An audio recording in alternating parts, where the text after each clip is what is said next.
Well, I'm terrified of anything with four legs. What you trying to get? How Hi, are y'all Tom. doing tonight? Good, how are you? I'm good. I'm surprised anybody's got power as bad as the storms have been. It's It's in and out over Listen, here. it's I in was and out. just In and I was out. just working with Courtney, and we were trying to get, and DPI's websites crashed. oh, It Mm. just sets and It's headed spins my trying to way. look at report card data. Um, and so I don't know. It looks bad here, but maybe it'll pass us by. So let me share my screen again. I'm always surprised anybody shows back up with me.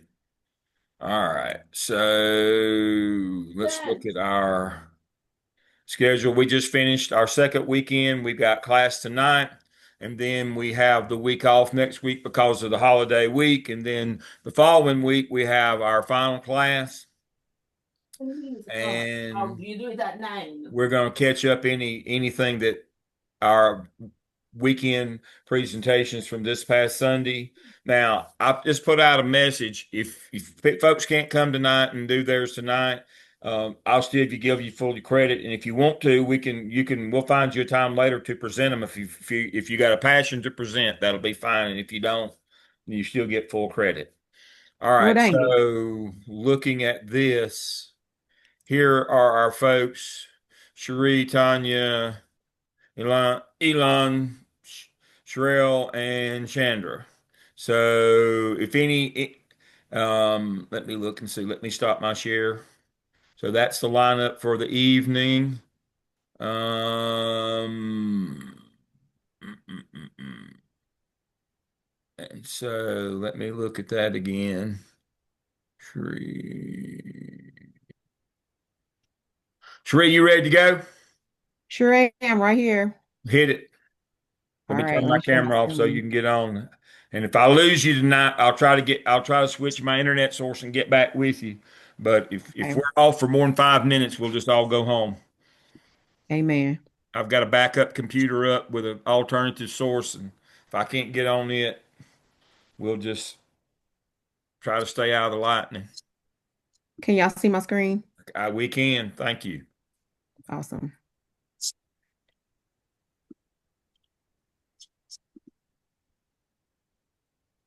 All right, so I had the chapters 13 and 14, and they were really long, but I tried to condense everything. I tried to condense everything into the main points and key elements that were of priority and of importance I felt like we needed to really talk about. And so chapter 13 was talking about assessing and planning skills. And in chapter 14, we talked about implementation and the importance of evaluations and different types of evaluations. So, starting off with chapter 13, we focuses on assessing the positions of both supervisors and staff. And then we also talked about how can you or your team get better by creating a personal improvement plan. I actually created a plan after I read this this chapter for my own self because it was really it was very enlightening for me to see the steps to do it. Am I going in and out, or can y'all hear me? We can hear you. You're Okay. good. So this little figure was actually towards the end of the chapter 13, going like after you talked about the self-improvement plan, but I felt like it needed to be talked about at the beginning because this is how you start off creating a plan. You do your needs assessment first to find out what actually is needed. Then it talked about doing your planning, moving into your implementation, and then going into your evaluation mode. And what was very important talked about in there was understanding that your plan may need to be renewed, not always sticking to that one plan, but then also knowing that it also might have to be revised as well. So starting off, the most important thing is starting off with that needs assessment. And I think we talked about that in class as well. So it begins talking about the plan of improvement with different parts of the actual plan. And part one talks about closing the gap. And you'll see as we move into the chapter, it uses the example of the time preferred versus the time that is used. So pretty much the time that you're supposed to be doing something versus the time that you use that time for was the example that it used inside of the textbook. And then the second part was talking about asking questions. And so what was very interesting to me, I felt like um, there were going to be different titles of different parts of the plan, but it was just asking questions, asking those questions, trying to figure out how to get the plan to happen. So you'll notice as I go through the parts, it's all asking questions. So part two was asking the question of identifying the action that needs to happen. Part three, asking another question of when will you do the action or when will it take place to help you with that plan? What resources are needed for your plan, and then how will the success of your plan or goal be evaluated? Those are the five parts of the self plan. So, focusing on the supervisor, we were talking about the example used in the text, and they focus on the time preferred, time used. So, we're going to look at the first part of what are you actually using your time for? What is your schedule, and what can it be altered in your schedule? And it talked about analyzing your schedule and time with your classroom visits, your emails, and your paperwork. Analyze what you're doing with your time. What actions need to be taken to make the plan happen? Uninterrupted times. This is a big piece as a supervisor and as a principal and leader in the school. I saw it in my own principal where she altered her time a lot. When we went to her office to find her, she was somewhere else. But in her schedule, it said that she would be in her office doing this. And so in the textbook, it really emphasizes on making sure that we set the times for uninterrupted times in our schedules to make sure our plans are on track. Put systems in place. The next part of the asking the question was when will these actions be done? With this self plan, it talked about setting a specific time and day for things to happen, such as classroom visits. If you are scheduled to do something at 9 o'clock, that's what you need to do. And if you're scheduled to do paperwork at a certain time, that is something that you need to stick to so that you can make sure that you're taking your time seriously. The next part of the question that was asked for creating that plan of improvement was what resources will be needed for the activity to be implemented, such as what I realized reading the text was that it's not always material resources, but also preparing the ones that are around you for how you're getting ready to implement your plan. So it talked about if you're changing times as a supervisor, that you need to speak with your staff of saying, hey, during 9 o'clock time, I'm going to be here. Don't interrupt me. Come find me at 10 o'clock. And so making sure that those around you also know that the plan of action that you're getting ready to be put in place is going to be put in place. And then the last one, which is the most important part, how are you going to evaluate that plan that you put in place? How will you look at it? Will you create any logs for that actual plan of improvement? What tool will you use? Will you create a survey? Will you talk to your teachers and go out and do teacher visits and ask them, how did you feel about me being on time with using my 9 o'clock time to come to your visit? Did that help you? So how will you actually evaluate? So, overview of what the self plan evaluation will be is finding what the objective is to create that plan. What is the action you're going to do to create the plan of improvement? And then what are your deadlines for the plan of improvement? How long is it going to take you to do it? What are the resources you are going to use to implement that plan of improvement? And then how are you ultimately going to evaluate that plan? No successful plan can go without being evaluated. So now, in the chapter, it moves into talking about the ways to assess a need because we saw that in that figure, that is the very first thing that you have to do in order to do a plan. You have to find out what is it that you need to do. So, as a supervisor, if it's evaluating your time, you need to do a needs assessment. What's the most important thing? You can do a survey. You can do a review of student performance. What is working in your school? Written open-ended surveys, school-wide observations, the old school way, eyes and ears. Take your feet and walk inside those hallways, walk inside those classrooms and listen and look and see what is working and what is not working. That is the most effective way to do an actual needs assessment as well. So we know that creating a plan, you always have a caution. So the text always gave us some caution areas that we need to make sure we are aware of as we're creating plans, such as supervisor or a staff plan.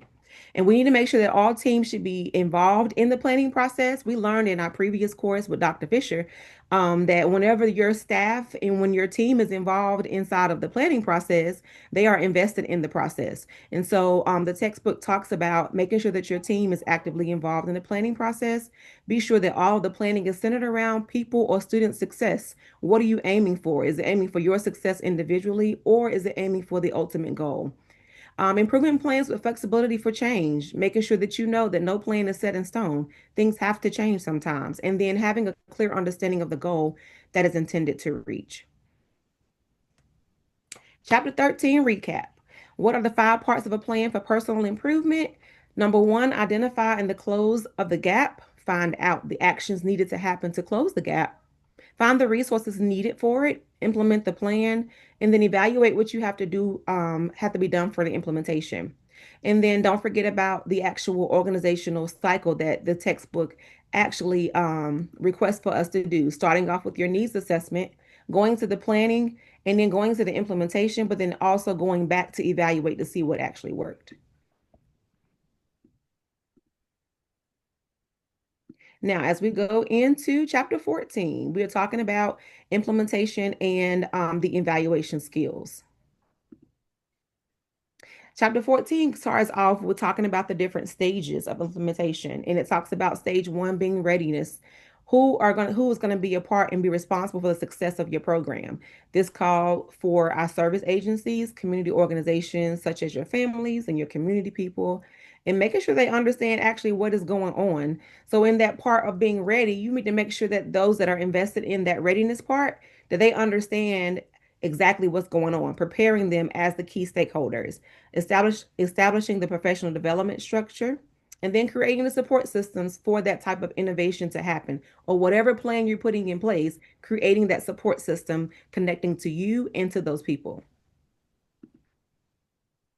Stage two was the installation process in the stage where it talks about professional development for teachers that are taking place, making sure that pilot projects begin to test the innovation. This is very important. I thought about Gaston and Oracle, how we were one of the pilots for the Oracle system. And boy, did they find out and do some testing. And boy, did they find out that some of the things that need to be done before they actually implemented it everywhere else.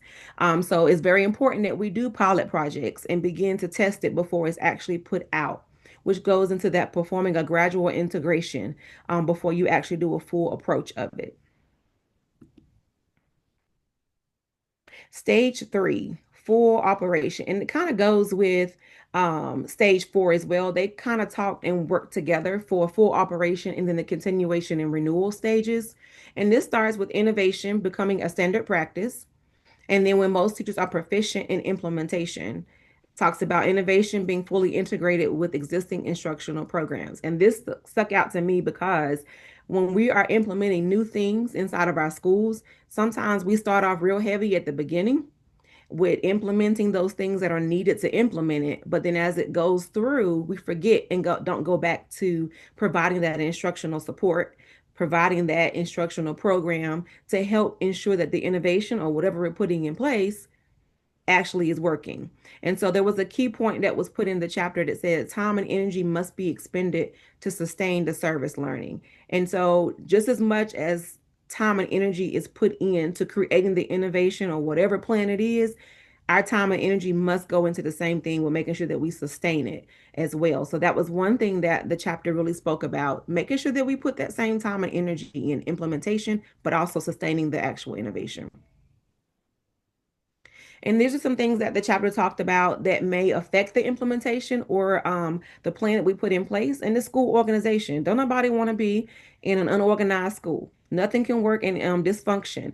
I say often, honey, if it's dysfunctional, remove me, please, or take me out and then put me back in. So nobody wants to be in disorganization.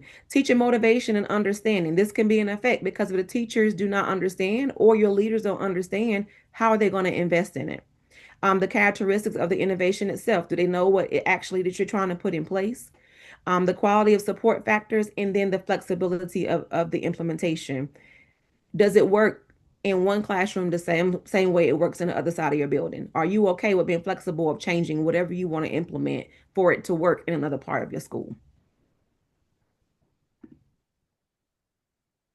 Then it goes into talking about how can we evaluate these things that we're putting in place. It talked about program evaluation, and talking about doing a formative evaluation, which is an ongoing type of evaluation to focus on the refining of the innovation. How can we continue to improve it? Then it goes into the summative evaluation, talking about how overall the program value of it, what value does this program bring, determining whether to continue, revise, or terminate the program. So many programs are implemented and put inside of different places, and nobody goes back to see if it actually is working, and it continues on the whole school year, and it ain't worth two hill of beans, and you haven't gone back to do an evaluation of it to terminate it. So this is very important as well. Continuous revising of the program to make sure that it's successful. The educational evaluation, making sure that making judgment about current programs, planning for the improvement, creating an intervention and strategy. You might find a problem, but are you going to put an intervention in place to help continue to make sure it's successful?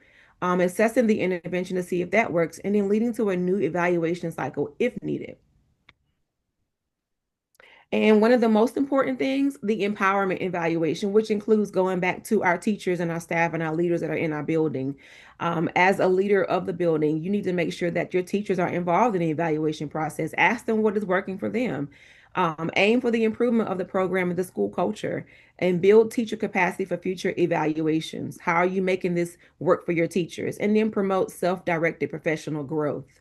How are you incorporating your professional development for this innovation to work? Are you continuously providing this for your leaders?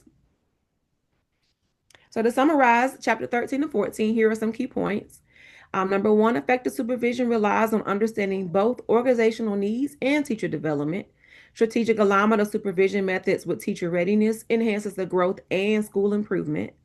And a reflective teacher uses teacher input, and contextual understanding to promote instructional quality. There's no way we can improve instruction or any type of quality within our buildings without assessing the data, without having the input of our teachers, and without understanding exactly what it is that we need to do.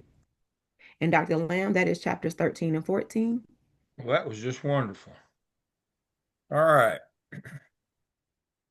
So before we delve into our action planning here, Sheree started with something that is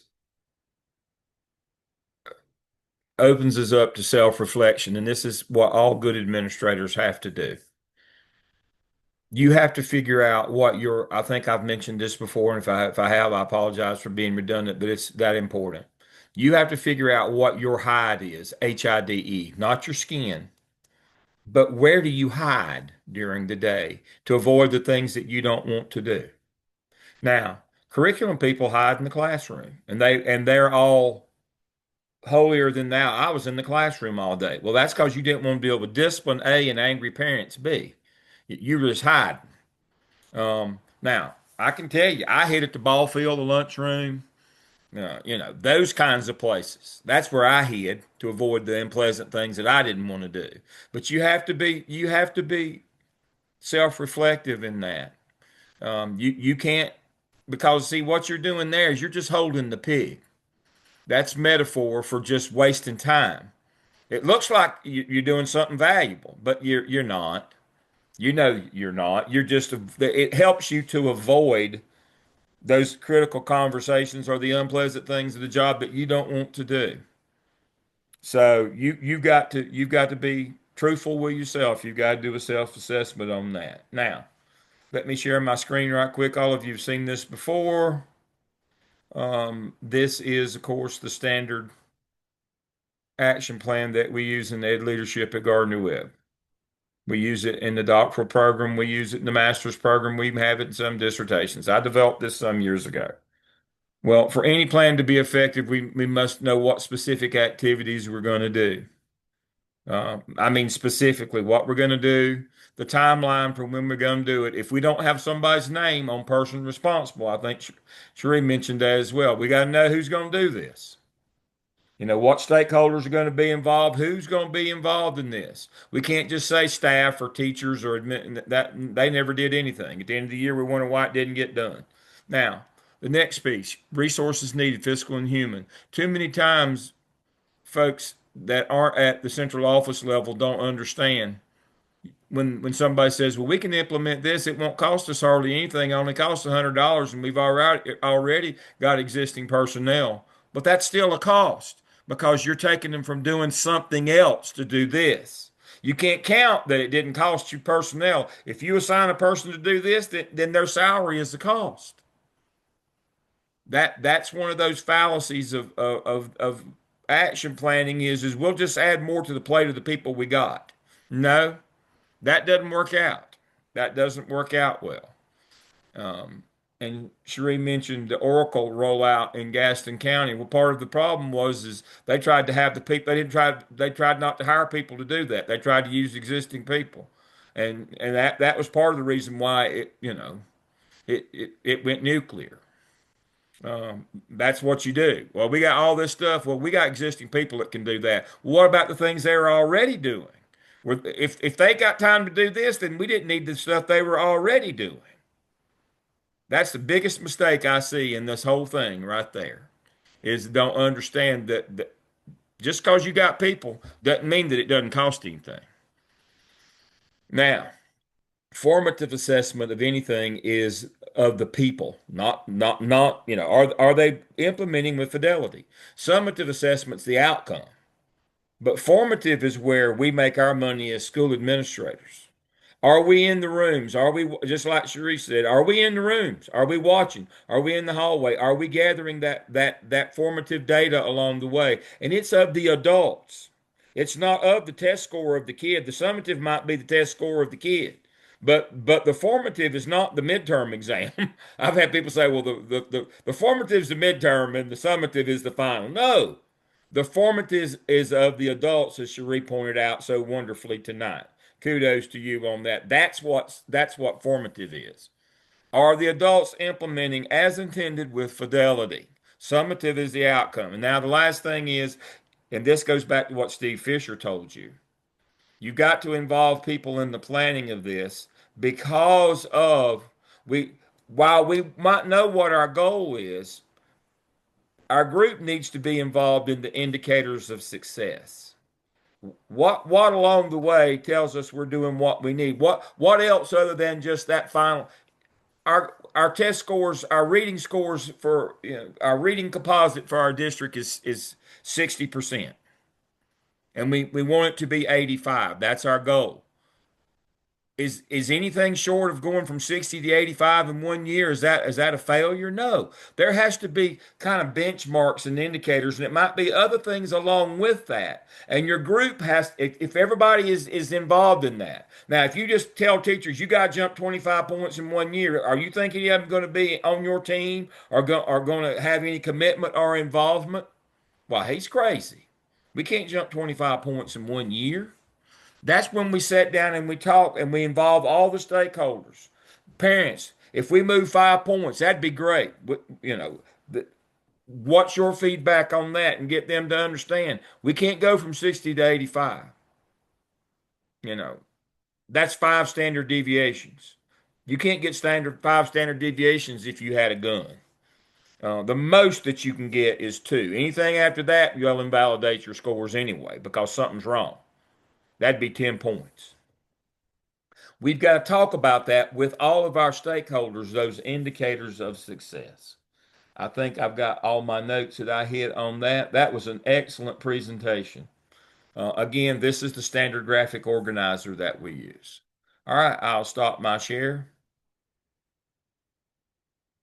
And we will go to our next person, and that would be, let me get that up on where I can read it. Is Tanya here? There we go. Look at that.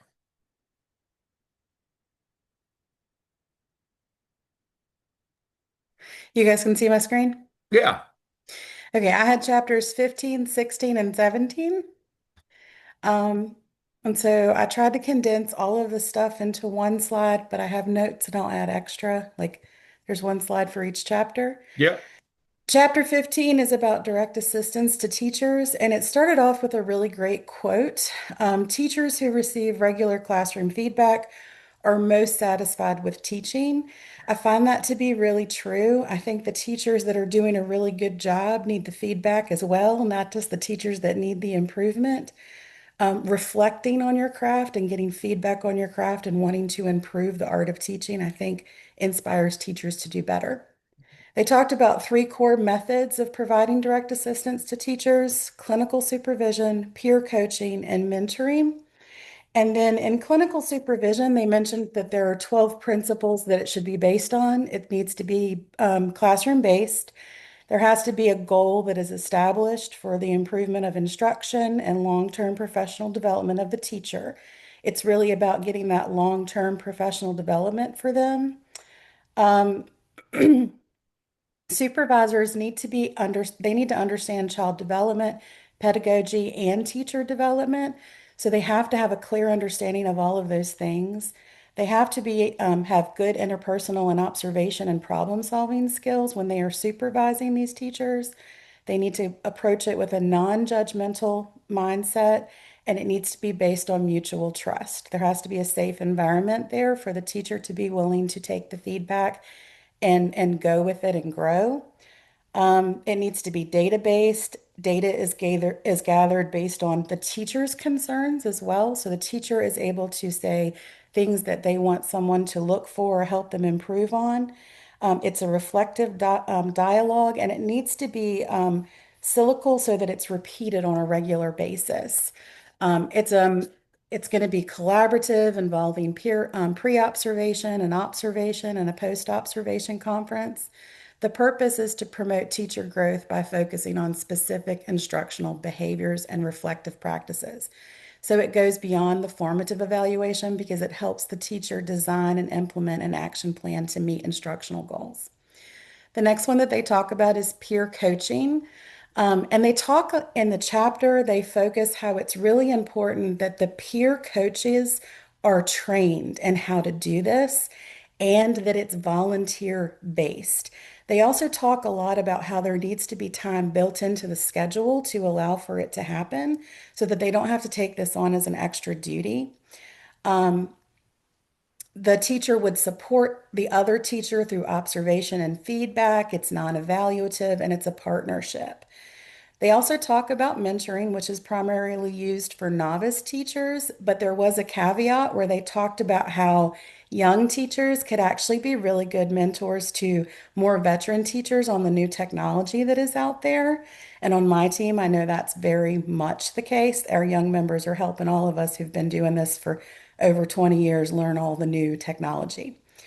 Um, Mentoring has to be done with experienced educators for those novice teachers, and that relationship can reduce attrition by providing support and classroom management. And it can be really beneficial, but again, the mentor has to be trained on how to coach, how to provide that feedback so that it is a mutually positive experience for both. They stress the importance of matching assistance strategies with the development level of the teacher to improve the classroom culture and the performance. And they emphasize that it needs to be equity focused coaching. So, really making sure that it's a positive experience for both parties and that they are both able to grow and learn through this. I think that mentoring can be very rewarding as a teacher and can kind of give you a new like inspiration for wanting to teach and do better. So that was, oops, sorry, it added a slide. That was chapter 15. Chapter 16 is the evaluation of the teacher. The main point was that it distinguished between summative and formative teacher evaluations. Summative evaluations are tied to accountability measures Hmm. such as tenure, decisions, or bonuses.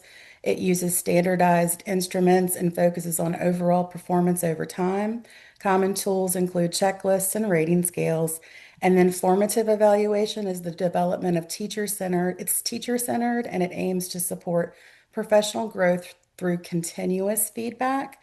And it often includes a selective focus on areas such as questioning strategies and student engagement.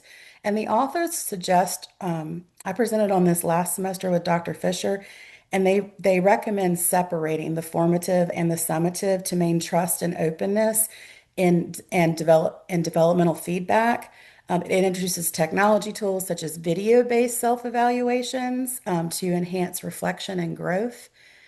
Teachers are encouraged to create formative portfolios in this chapter, and they talk about the four sections that would be in that. So there would be a self-assessment and an initial reflection on the teacher's own thoughts of what their performance was.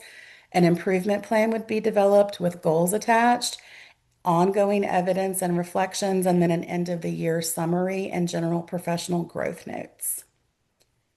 So that was a summary of chapter 16. Chapter 17, the main point is it goes into the dynamics of group work in schools and provides a framework for building and maintaining effective teams. I'm on the special education leadership team in New Hanover County Schools, and there are 15 of us. And we are all type A personalities, and I really took a lot of notes in this chapter. They talked about that there are stages of group development. There's that first stage where you're forming that group and the members are trying to orient themselves and get acquainted. We're kind of feeling each other out. Then there's the storming where conflicts can emerge as members assert their own perspectives and perhaps they're different from those in the group. There's norming, that collaboration which improves. The collaboration improves, the norms are established, there's performing, the group functions efficiently toward common goals, and there's adjourning, the completion of the task and the group disbandment. Characteristics of the effective group, it's so having shared goals, I think it's really important to have good group work that you know what your end goal, like you know your goals. You all have a one point that we're working towards, and that is established by the leaders of the group, but is in order for it to be effective, it needs to be shared by everybody in the group. There needs to be open communication, mutual respect, and clear roles that are defined. The author breaks group roles down into three categories. So there's task roles, which the task roles would be the initiator or the contributor, the information seeker, the opinion seeker, the information giver, opinion giver, elaborator, coordinator, orienter, evaluator or critic, the energizer, the procedural technician, and the recorder. And when I was reading this chapter, I could pick out all of the people in my group that do all of these things. They also have the person roles, which is the encourager, the harmonizer, the compromiser, the gatekeeper, the standard setter, the observer, and the commentator, and the follower. And the authors stress that you need to have a balance of both task roles and person roles. If you have too much of any on any given side, so if there's too much person roles, then it can be a little less productive and too much socializing maybe going on, but there needs to be a good balance for the team to be productive and enjoy being in that process. And then they also talk about the dysfunctional roles, such as the aggressor, the blocker, the recognition seeker, the self-confessor, the jokester, the dominator, the help seeker, special interest pleader, and the non-performer. And when I was going through this, I found myself trying to self-reflect and see where I might fit in all of those three categories. They talk about applying developmental supervision to groups. So supervisors tailor their approach depending on the group's maturity and functioning. So helping groups move from dependency to self-directed collaboration. So in that directive control behavior, like when the supervisor or the leader of the group is in that directive control, they're pretty much telling the group the goals, what we're working towards, and they're giving everything that needs to be done. That is for a group that's at that kind of low performing development stage. When you move into the directive informational style, that group is going to be functioning at a moderately low level, and there's going to be a little bit more leeway for the group to move forward with the work, and the leader of the group is going to supervise it and make suggestions. And in that non-directive group, that's a very high level functioning group, and they can kind of get a general idea of what the goals are from the leader, and then they take the work and they move forward. it is important that the leader kind of knows where their groups are and what kind of approach that they need to help that group be the most successful in the work that they're doing. They also talk about conflict resolution, which anyone who's in a large group or has done group work, that does happen. And they talk through the healthy way to get through conflict resolution. And they give a step-by-step process that you can talk through things. And I really liked this. If you have members of the group that are in a conflict, ask those members to state each conflict, then ask each member to restate each other's position. Ask each member if the conflict still exists after this, and ask them to explain why they're stuck in their position.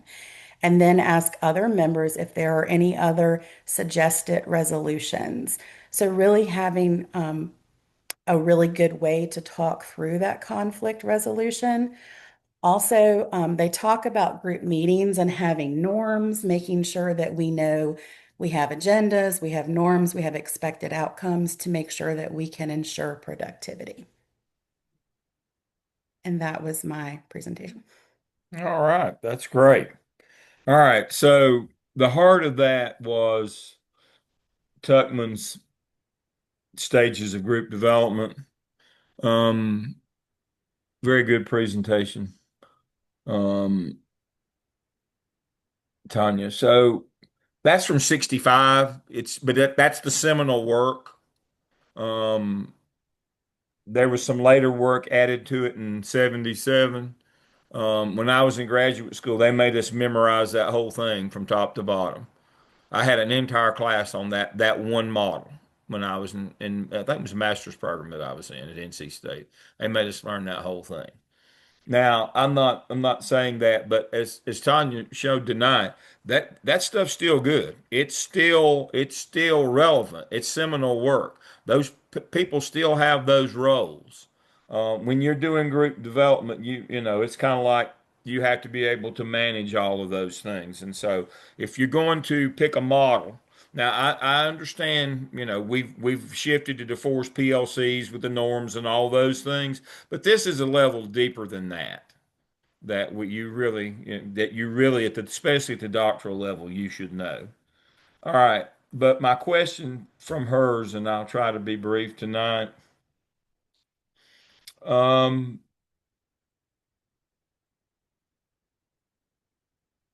is should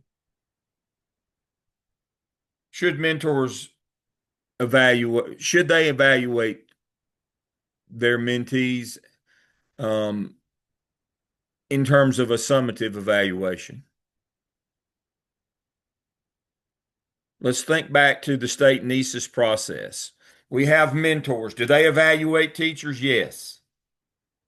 Do those count in their summative evaluations? No, they don't.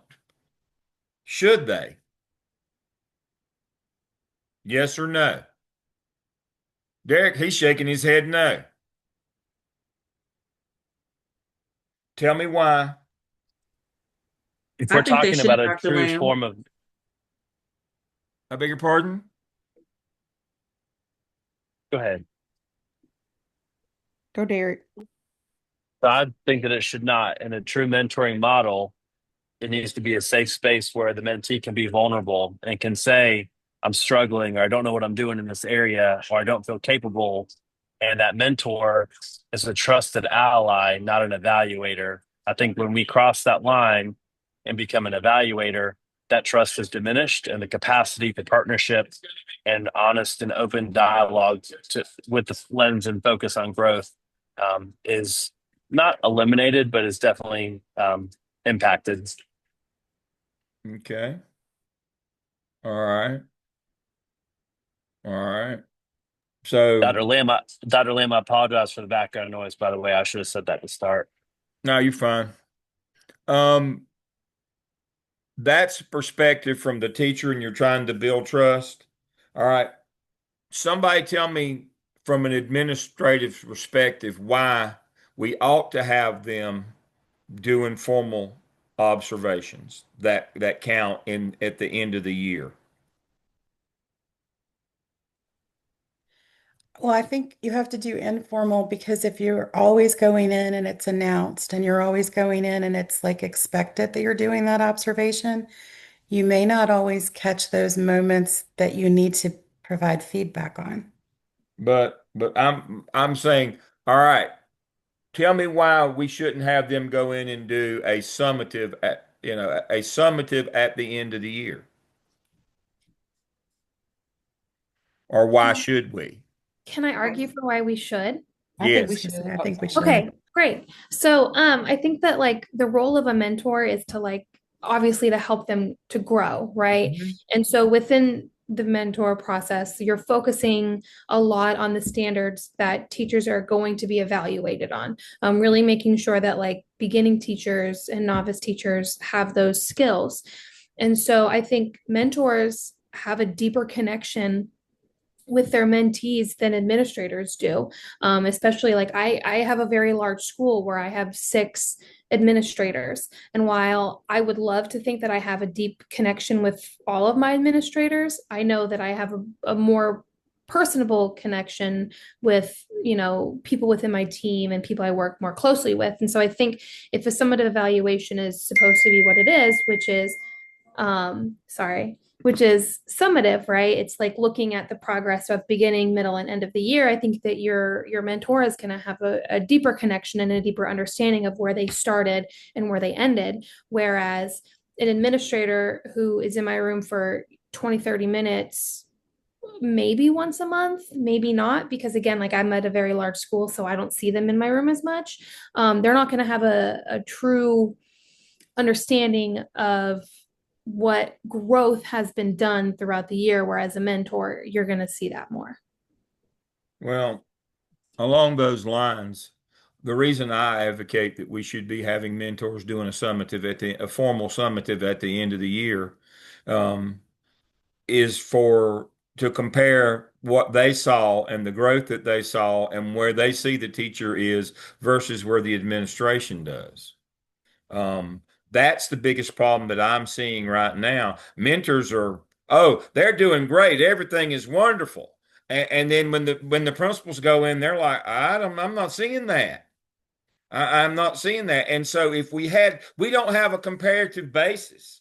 And then we're blaming the administrators. Well, y'all just being too hard on them, and you're doing no. Tell me why it's what it is, and then and we're going to do these independently. Then we're going to compare them, and we're going to see if our expectations are the same in the end. That's the problem right there. The mentors are such kind-hearted, wonderful people. They don't have very high expectations sometimes, unfortunately. And when and we need to know that. We need to be able to say, good God, they gave, this looks like the greatest teacher ever. And when I went in, it was this. Tell me what you saw that you see that makes it this. We need to get the administration, because of what Haley just said, because they're rarely in the room, and the mentors we need to make sure they're on the same page. That's where the disconnect is, and that's not the beginning teacher's fault. That's not, and we're blaming them basically. And it's an organizational issue where we don't have any inter-rater reliability. The principal looks, is rating it one thing, and the mentor or something completely different. We got to get the mentors and the principals on the same page, is my point here. That's the biggest complaint. I'm doing all these dissertations. That's what I'm working on one now with BTs. So right before I came on here, I've got 3 or 4 different BT induction and all that, and part of what I'm consistently seeing and hearing is the disparity in terms of what principals see or administrators see and what coaches see. The principals don't see the gain that these folks have made, as Haley said, the growth that they've made, and all that business. We need a formal process so that we have a comparative basis. You think this is a 3, you think this is a 2. I mean, why? We need some inter-rater reliability, and that helps mentors also knowing what the standard is, where I got to get this person to. If they're falling short, I think they're doing great, but if I know what the principal wants, I know that they're falling short. That Well, that's that that's well that that's comes with what we got to work on. That's not their problem. This is ours. Cherie, you've got your hand up. You're muted. Tell us what your thought is. So I was gonna say at the beginning that I'm with Derek. It could mess up the relationship, but as you begin to think about it, like you said, we see more, and we are helping develop these teachers because I had two mentors the whole school year, and they call them peer observations Yeah, more than a summative one. But we end up having to go in and do the observation and the evaluation for the end of the year. And I knew that they had developed, but my principal was like, "Well, when did you see this? And how did you see that?" And I was like, "Were you in the classrooms?" right. No, you didn't see it. So our evaluations were opposite. And so what you just said is exactly what I experienced this school year because I had to go in and you know what I did, Dr. Lamb? I took him by the hand and I put him in the classroom with me. And we sat side by side and I said, "This is what I see and this is how I see it." And they were like, "Oh, they are, yes. Now come back tomorrow and you'll see it again." So, Again, that's exactly what. Thank you for amplifying my point. I'm not and as the crazy as you thought I was. All of y'all on there thought, "Yeah, he's a crazy man talking about we all do this." but That's then they also exactly the problem. receive it better. They I've receive got 4 dissertations going, and we're seeing the same thing consistently. and they And receive the take back, Dr. Lamb. yeah, They receive it better from us as mentors. So if I'm talking to absolutely. you, You've got if to I'm be talking to willing to you, have those critical conversations. yep. And if you're willing to have those and you got that wonderful relationship, you can have them. You can have those critical conversations and still maintain that trust. But you got to be able to have them, but the critical conversation can't just say, you're bad. The critical conversation is we got to work on this. While you've made this progress, this is what we got to work on. But Cherie's exactly right. The mentor and the principal have to be there and see the same thing. They have to see that and they have to see the growth. They got to be looking for the same things. They've got to be on the same page. Because what's happening right now is mentors are, these teachers are doing fine and principals are just killing them at the end and they're wondering why they're all leaving. Well, they've been told all year that they were wonderful. And then at the end of the year, they get almost blindsided by the evaluation that they get. That's what I'm seeing working with all these dissertations with these beginning teachers. Again, they're leaving in droves. Well, part of it is they thought they were doing well. And then at the end of the year, they find out, well, my principal doesn't think I'm doing well.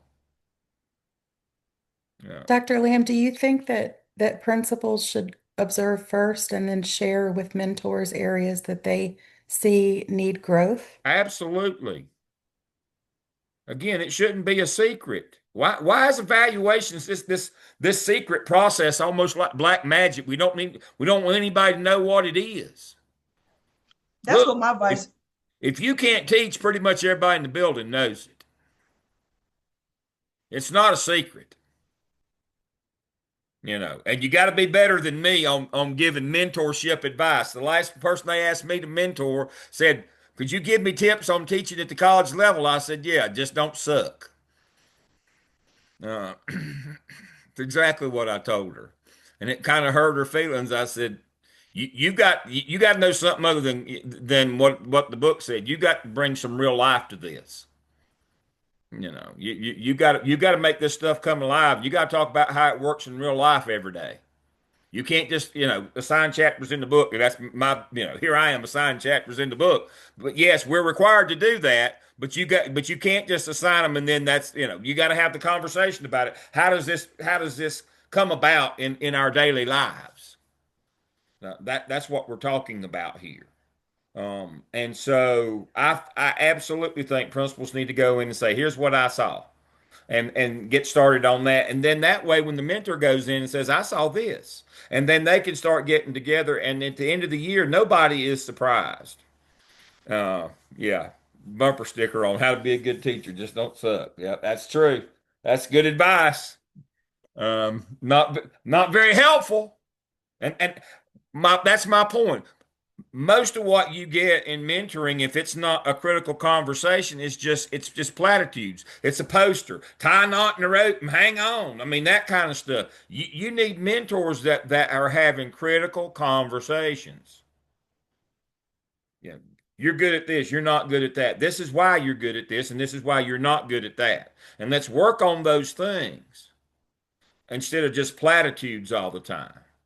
And unfortunately, I think a lot of times mentors are trying not to hurt these people and trying to be tender and but truthfully, if they're not strong enough to hear the truth and that, we're going to work and fix this, then they're not strong enough to make it anyway. Keisha, you had your hand up a minute ago. Come on in. I just wanted to echo that point. I have been saying that for some time as why in Wake County, the principal is the last one to observe a beginning teacher. How They I should didn't be the first one. I don't disagree. And that's what I'm like, that Well, doesn't make sense. That gives the platform of areas of growth. And like we've all been saying, is the mentor can then help support as well as, doing those informal observations and things of sort from other administrators, which I do think it's important that the other administrators in the building, depending on the nature of the grade levels and how many there are, but should see a beginning teacher as well. And so that's a part of somewhat of my dissertation is the support of building leadership and that importance for a beginning teacher in retention, what that looks like. And it's like the priorities, it's seemingly pushed on mentors, or other staff within the building and not on building administrators to help support beginning teachers. I think there should be something as to where there's standing conversations with administration as a beginning teacher, and informally.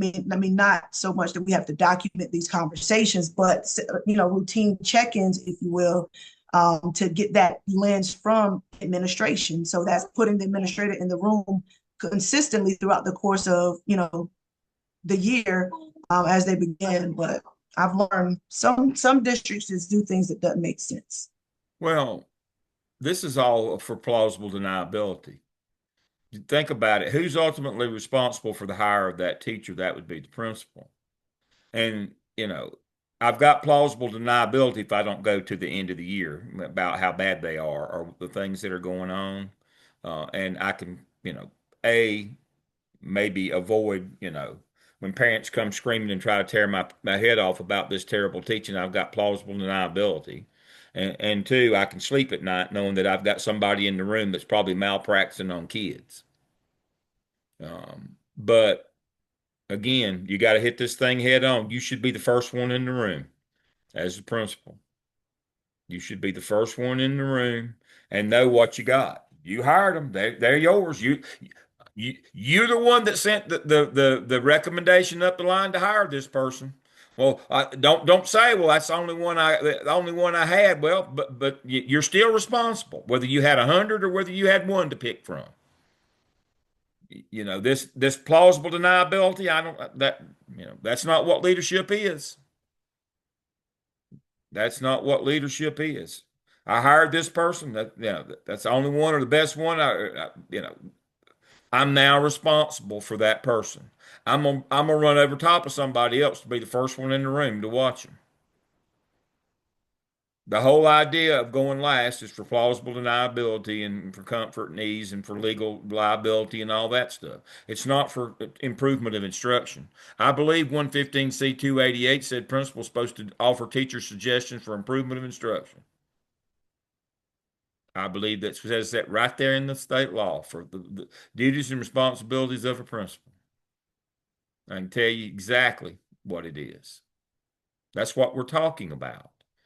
It's not much good to make a suggestion of improvement at the end of the year when you're just doing the final one. That's not a suggestion for improvement. That's a post-mortem. The victim's already dead. You're a coroner, not a surgeon at this point. So I don't see how you can make suggestions for improvement of instruction if all you do is the last one of the year after it's already over with. That's just my rant for the evening, or one of my rants for the evening.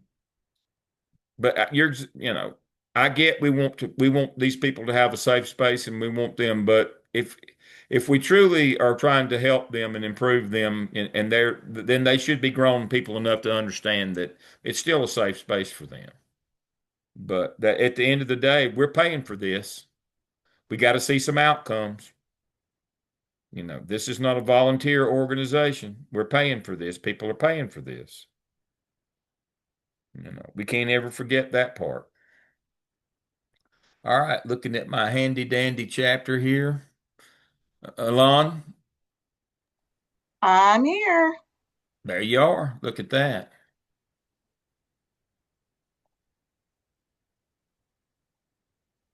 Can everyone see my screen? Yep, we can now. Do not become alarmed, and all of the slides, I promise you, it will be quick. Tonight I have 19 slides are going to be quick. flow with me. Flow with me. Tonight I'm going to be presenting chapter 18 and 19. They were All talking about right. transforming schools through effective professional development as well as curriculum development. Here is our roadmap for today. It takes us through characteristics of effective PD, and then we're going to go to the evaluation of PD and how to determine the impact. Very often we look at PDs as a viewed checkbox activity, say, hey, we have to provide PD to teachers. We're going to give teachers PD, but it's just a checkbox. It's not informative, but when done right, it is a driver of transformation. And the best way to make an impact with PD is to have the teachers engaged in the process. The key to school-wide PD and making it successful is alignment. PD should be aligned with our school SIP goals, and it should be informative of what teachers' best practices. Involving them in the process and having goal setting to support the PD is what's going to make it impactful and transformative in our schools. The key here in this section of the chapter was to let's shift from a one-size-fits-all PD. Teachers benefit from a diverse formats that allow deeper learning and collaboration, like through POCs, mentoring, and action research. What makes PDs more impactful is engaging in technology strategically, flipping our PDs and making it more differentiated to ensure that teachers are engaged in a way with technology to help enhance their teaching practices and learning outcomes. There are 3 stages of the PD process. PD shouldn't just stop the awareness. True growth happens when teachers implement and refine their strategies. Supporting them through all 3 stages ensures that deeper learning and great impact occurs. Teachers thrive when they're treated as professionals with a voice. Giving them a choice in their PD fosters responsibility and investment, far more than the top-down mandate saying that, hey, this is the PD, you have to attend it. So giving them choice PD sessions that support their instructional processes, it would give them that buy-in. So when it's an opposed program, the chapter often talked about low engagement, but when it's teacher choice, saying that, hey, I need support in these areas, and we structure our differentiated PDs to support the areas that teachers say they need support in, that's when we get that buy-in. And then that's when we start seeing the complete transformation within our schools. Culturally responsive PDs equips teachers to meet the needs of diverse learners. It begins with self-awareness and builds into action through inquiry, collaboration, and through community connections. PD should not be measured by attendance alone. It talked about the Guskey's framework with the 5 levels of evaluation. And with these levels of evaluation, it encourages learning outcomes for teachers to go back and implement these into their classrooms, and then it impacts the student success. Key takeaways from chapter 18 about transforming schools to professional development.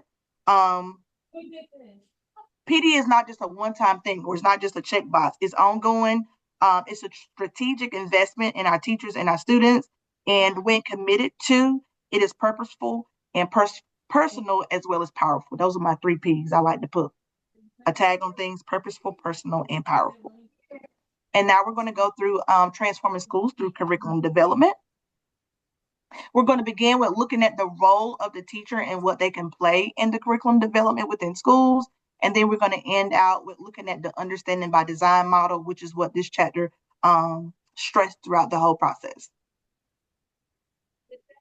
Often it is assumed that teachers do not need to shape curriculum as long as they teach it creatively. However, this limits their instructional autonomy. So this chapter frequently argued that when teachers actively contribute to the curriculum instruction, it improves the students' outcomes and students begin to be stronger. To develop meaningful curriculum, we must answer these 5 key questions. These address not just what we teach, but how do we teach it?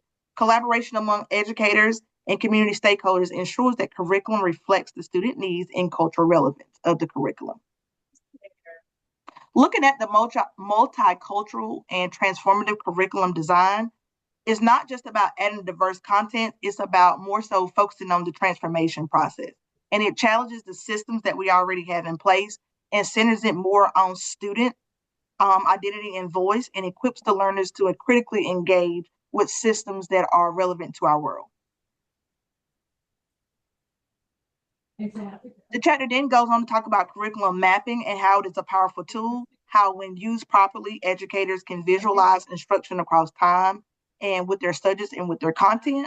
The map uses an alignment process, it reduces duplication, and it supports team planning when we use the curriculum mapping model. It also makes curriculum more transparent to our stakeholders. I was like, understanding by design with a UBD model, it encourages us to design curriculum planning backwards, like the backwards planning model, starting with what we want students to understand and then going from there, with looking at what is the overall objective and planning backwards, right? What strategic instructional practices are we going to use to get to the overall learning objective with our students? And overall, the conclusion, looking at curriculum development, when teachers are engaged as designers, not just as the deliverers or those who are just checking a box, curriculum becomes more responsive, relevant, and effective. I'm finished. Wow. How do we stop sharing? Oh, did I do it right? All right. You stopped your share. I think I did. Did I stop my share? No. Yeah. No. Yeah, I'll stop it on my end, I Thank think. you. Thank you. I can do that. That's a great presentation. Curriculum maps. I'm gonna pull a couple things out here. Curriculum maps. I'm not a fan of curriculum maps for us as school administrators. I think the curriculum people in your building have to do them. That's at the building level, principals need to be have a different role in curriculum than curriculum mapping. While I think it's absolutely essential, your assistant principal for instruction or your curriculum coordinator absolutely needs to be involved in curriculum mapping every day with every teacher in your building. I think it is absolutely essential. But I'm just going to tell you this from the realities of the principalship. If you can't be tangentially or a little bit. Curriculum mapping's like pregnancy. You are or you aren't. You're in it every day or you aren't. You cannot be a dilettante in curriculum mapping. You're doing teachers a disservice if you are. I see people, well, I'm involved in, well, what'd you do this week? Well, I didn't have time to follow up on it this week, but boy, I'm going to get it on. Curriculum mapping is an everyday thing, folks. It's highly involved. Don't try to pretend that you're going to be able to have the time to do curriculum mapping with all your teachers and follow up on that stuff every day. You're not. You might as well decide that right now. If you thought you could do that, then I'm gonna hurt your feelings. You can't. You know, there's not enough hours in the day to do that and all the other things. Now, I'm not saying it doesn't need to be done, but you don't need to be the one that signs on for curriculum mapping. That's just tales from from working in Charlotte, we're in the big time where we had people to help us. Now you say, well, Dale, what about out in the little small counties where you don't have all that help? Then you better designate somebody on. You might better do their bus duty. You might better do their discipline. You better have somebody in your building that's their job every day. because it's an everyday job. It deserves that kind of time and attention. It deserves that kind of dedication. Don't think you can do it. You won't. You can't. There's not enough hours in the day to do that. So you might as well concede that you're not Wonder Woman or Superman, but make sure that it gets done. But you just can't be the one to do it. You cannot be the one who does that. That's how it works in the real world, folks. Now, I'm glad that Elon talked about Gusky. Now, I know everybody loves Linda Darling Hammond, but she's a little too practical. You need to, if you're going to do anything with professional development in a literature sense for a dissertation or a theoretical sense for a dissertation, you need Gusky. I'm glad she pointed that out tonight. Darling Hammond is more on the process side. Gusky's on the theoretical side of what the content of professional development ought to be. Now you can team them up, but again, Darling Hammond is going to be your secondary theorist, the how-to. She's not going to be the theoretical. That is Gusky. Students make that mistake too many times. And then the companion with that, if you're doing professional development for administrators, it has to be Fullen and not Gusky. Students make that mistake. They fall in love with Gusky. Gusky's not your man for principals and administrators. That would be Fullen. All right, we're moving on.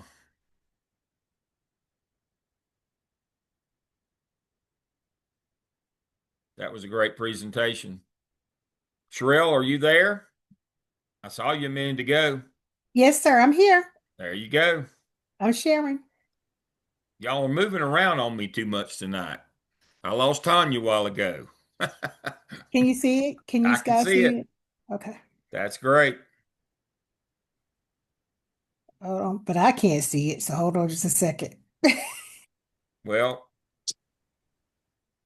you sound like me and my wife arguing when I'm driving. She pulls down her sun visor, and as tall as I am, blocks my view of that side, and I have to remind her it's not important that she sees, it's important that I'm seeing. I'm the driver. Okay. All right. I have two chapters, 20 and 21, and I'm ending chapter 20 ends part 5 of the book. Chapter 21 begins the part 6 of the book because they have it divided in sections. Um, I need to minimize this for a second so I can see you guys. What I did with my presentation, as you can see, I put the objectives for each one of the chapters, and so I'm just going to basically go through those. The slides are full of a lot of information, but I did that so that if Dr. Lamb saves these slides, shares these slides out with everyone, you guys can go back and kind of use these chapters for whatever it is that you would like to use them for. But they are full of information. All right. Hold on. It's not moving. Okay, there we go. The 5 phases of traditional action research are there's 5 phases, and the first one is first you have to focus on the area, conduct the needs assessment, design an action plan, carry out the action plan, and then evaluate the effects and revise the action plans. So again, those are the 5 phases. All right, we're only seeing your introductory slide. Oh, well, I'm going through. So how do I do go back? Because it's showing me my, hold on. Your arrow is stuck on present. How about now? Nope. Uh, Let me escape out of here and see.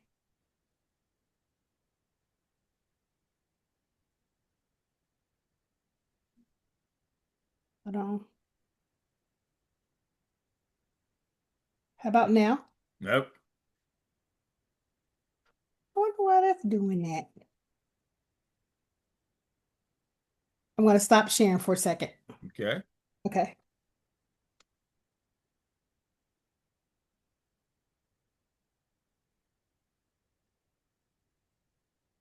Can you see now? No, it says click to exit full screen. All right, now it's moving. All right, now we're on alternative approach. Now we're on characteristics. Okay. Now we're on 5 phases. Okay. so everybody can see. Sorry. Yep. So You're here are the fine. 5 phases.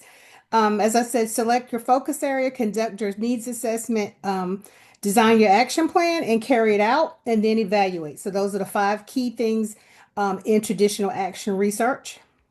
The characteristics in a successful action research program, make sure that the principles involved, make sure that it's data driven, make sure that there's structured collaboration.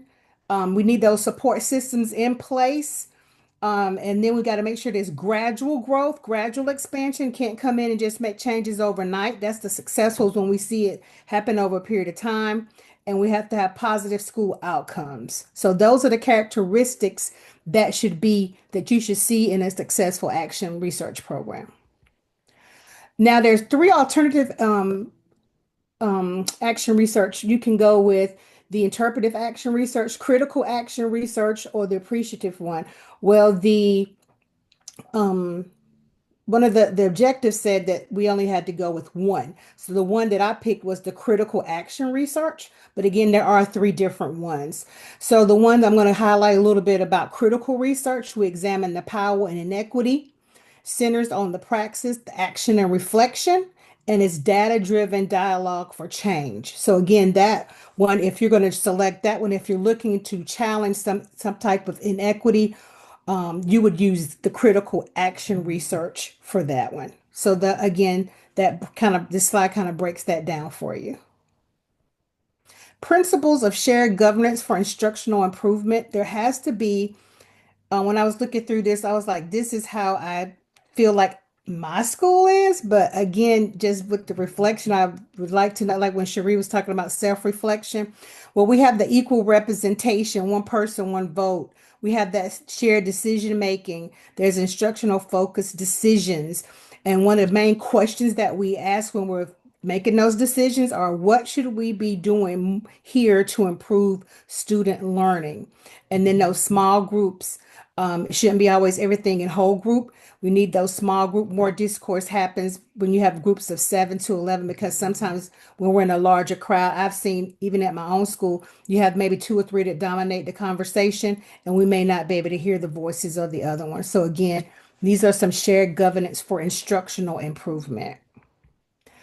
The author suggested things that for assisting with action research. He said prepare teachers to use the data. Sometimes we give the teacher the data and then they may not know how to dissect it. So again, we got to teach them those basic strategies for analyzing and drawing conclusion from it. We can't assume that they know what to do with it.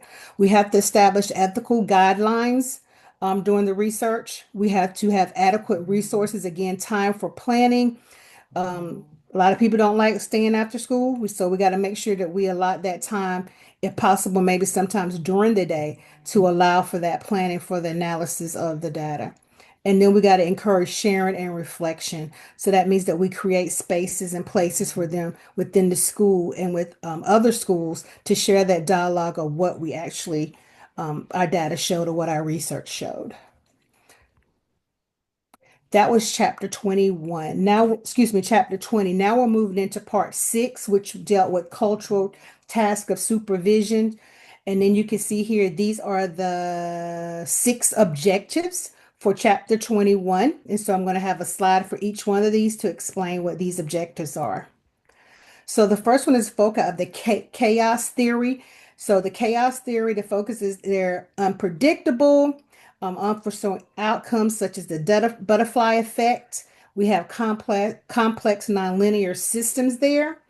It's simple cause and effect patterns, and then it must have an emergent order. So these are the 3 characteristics of the chaos theory. Next, the 3 characteristics of the systems thinking is holistic. We have the feedback, reciprocal influence. So feedback, feedback, feedback, feedback. And we have to also make sure that it's equal. So the internal feedback that we get, it maintains the stability and response to the change. So again, it's internal and we think of it as a holistic perspective or a holistic approach for systems thinking. The 8 concepts in educational change theory. And here we have the capacity, which is building skills, commitment, leadership, planning, problem conflicts and resistance, support, coherence, and norms of continuous improvement. Again, these are the key concepts in the educational change theory. So this one again goes with the cultural task of supervision of basically how administrators facilitate change. Common ground, predictable change in complex systems. All three frameworks we have, how are they have the common ground? They change, affirm that change in school is inherently unpredictable. So when we look at those three different theories, chaos, systems thinking, and the educational change theory, they basically said the same thing. It's going to change. Instead of controlling details, leaders must create conditions for flexibility, adaptation, and to monitor those patterns. So again, those are the three things that those systems have in common. Two things that they have in common. Teacher well-being and supervisors' roles in crisis. So when you are a teacher, a supervisor, how are we handling our teachers during that time? Because teachers during action research or during change, they may suffer crises leading to stress, burnout. So what do we do as a supervisor when we're enacting that change? We're active listeners. We're accessing mental health and peer networks. We're advocating to reduce demands on necessary resources. And we're making sure that we are fostering resilience and retentions among our staff. So again, supervisors play a key role in the process of change. Policies for changing teaching conditions. The author proposes these policies. So when we're changing and then changing the teacher's condition, these are things that we should consider as leaders.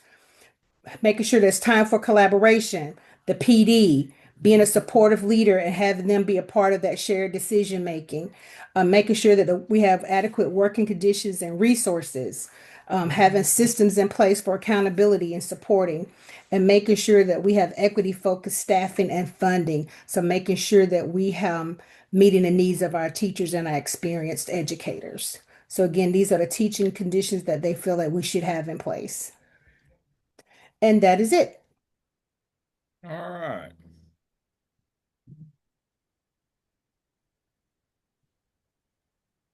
Somebody explain chaos theory to me.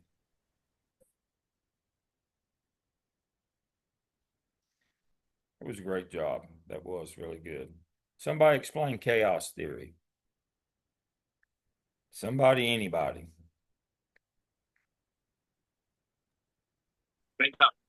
I'm jumping on a limb here, but I think it's the idea that a bunch of random things that you don't think are connected and a bunch of really seemingly small changes can really lead to significant outcomes if you're not paying attention, if you're not connecting the dots. That's exactly right. That's exactly right.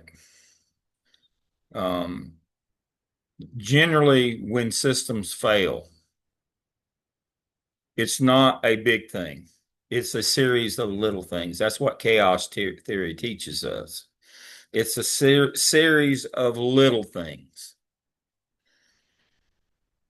So, what does that tell us organizationally about when we're trying to make changes? What should that inform us about? Little and small is better than big and fast. And the fewer at one time, the better. What's our biggest problem in the school systems when we try to do changes? We try to do too much at one time, and folks Yeah. can't accommodate it.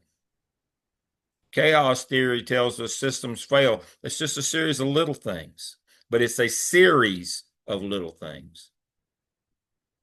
It's a series of little, that means many. We're trying to do too many things at one time.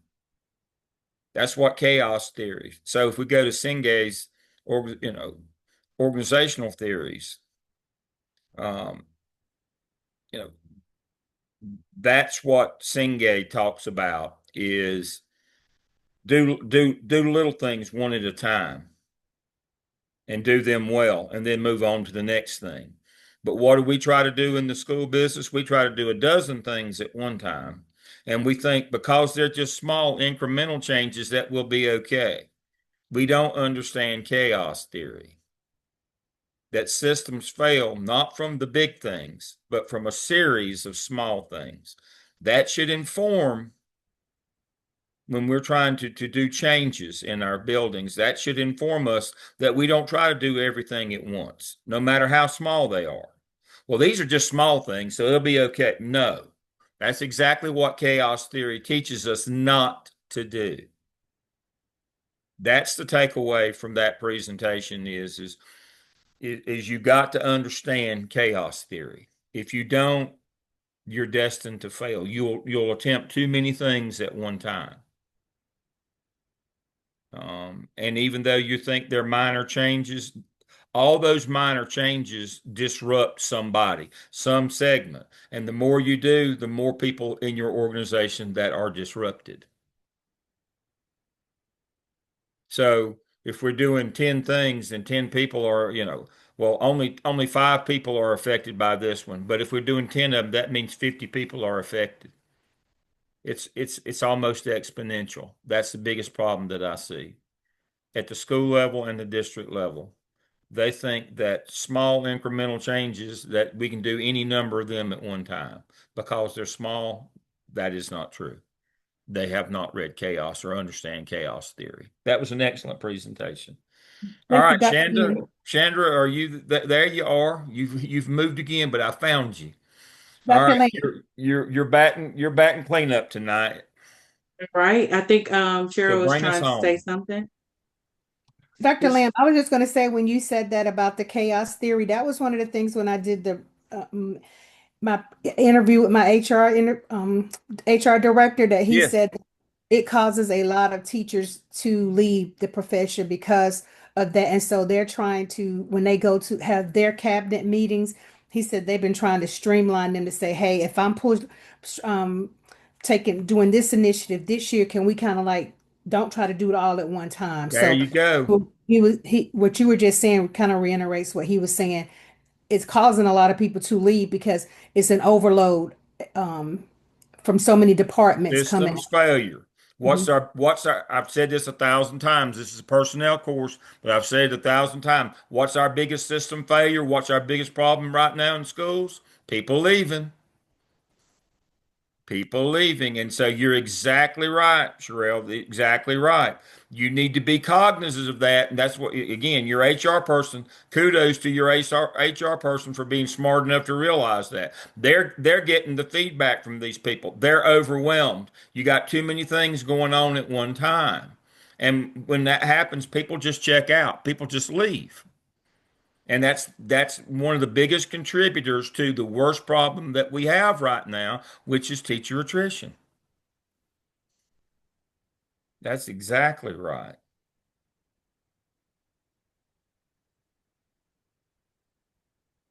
okay, we ready? We're ready. Can you see my screen? We can. All right, I'm gonna bring us on home. So I had chapters 22 and 23. And I'll start with chapter 22, which addresses focusing on inequities in education outcomes. It discusses culturally responsive teaching practices, covers gender equity, inclusivity, and disability equity, connects culture responsiveness to technical supervision tasks, and includes inquiry for equity student case study activity. I'm going to show a short video here that I thought would bring it home since it was such a heavy chapter as I was going through it. And I thought this video hit like the nail on the head. Let me know if you do not hear it. Anything else special happen this weekend, friends? We can hear it. Okay, sorry. I know how to swim. You know how to swim? I know. I do. Blow bubbles underwater. You Me do? too. As human beings, one of the most essential needs we have is the need to belong. In school, children need a sense of belonging to be able to be productive learners. They need to be connected to their fellow students, connected to their teachers, to also be affirmed in who they are in a way that is positive and accepting.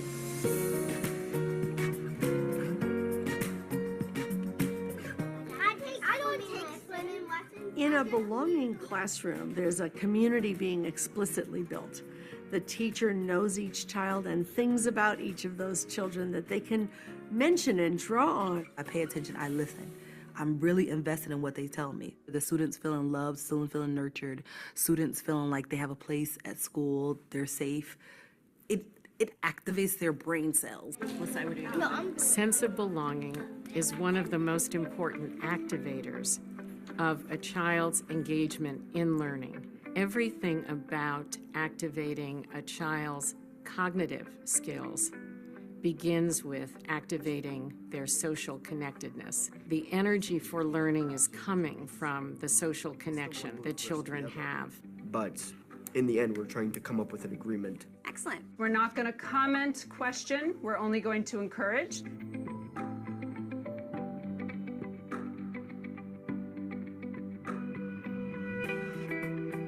Because they're culturally and linguistically diverse students, I want to really make sure that we are making them feel connections. All the writing we do in our class, it's very much about them. It helps them, promotes them to find their own voice and to share their stories. Sometimes people think every Muslim person is a target or is a terrorist. Thank you, Anissa.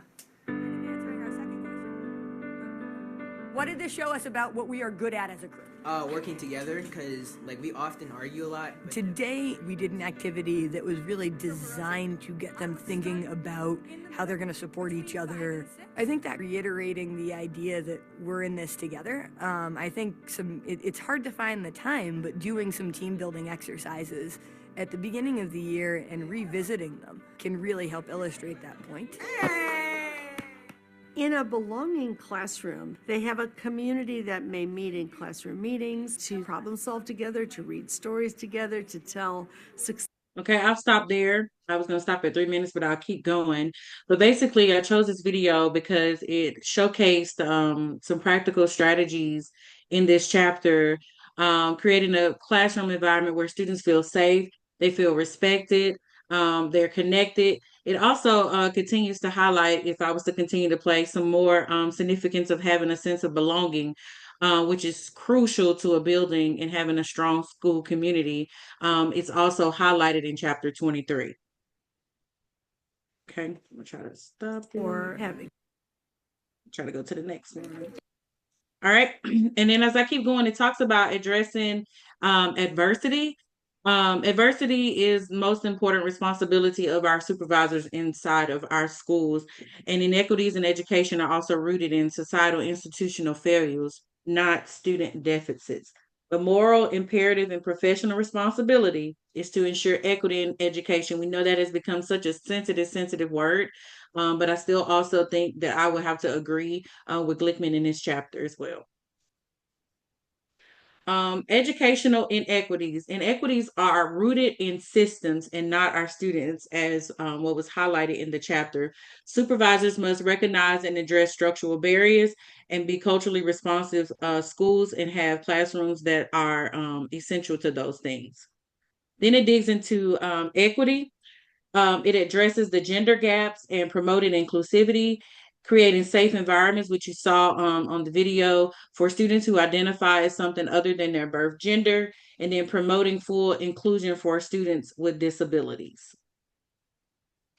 And then it goes to our technical and culture supervision. This basically talks about how important it is to encourage supervisors to use their influence to initiate difficult but necessary equity conversations. Observation and evaluation must include equity-focused lenses, and then use that data to examine discipline disparities and achievement gaps as well. And then the urgency for equity.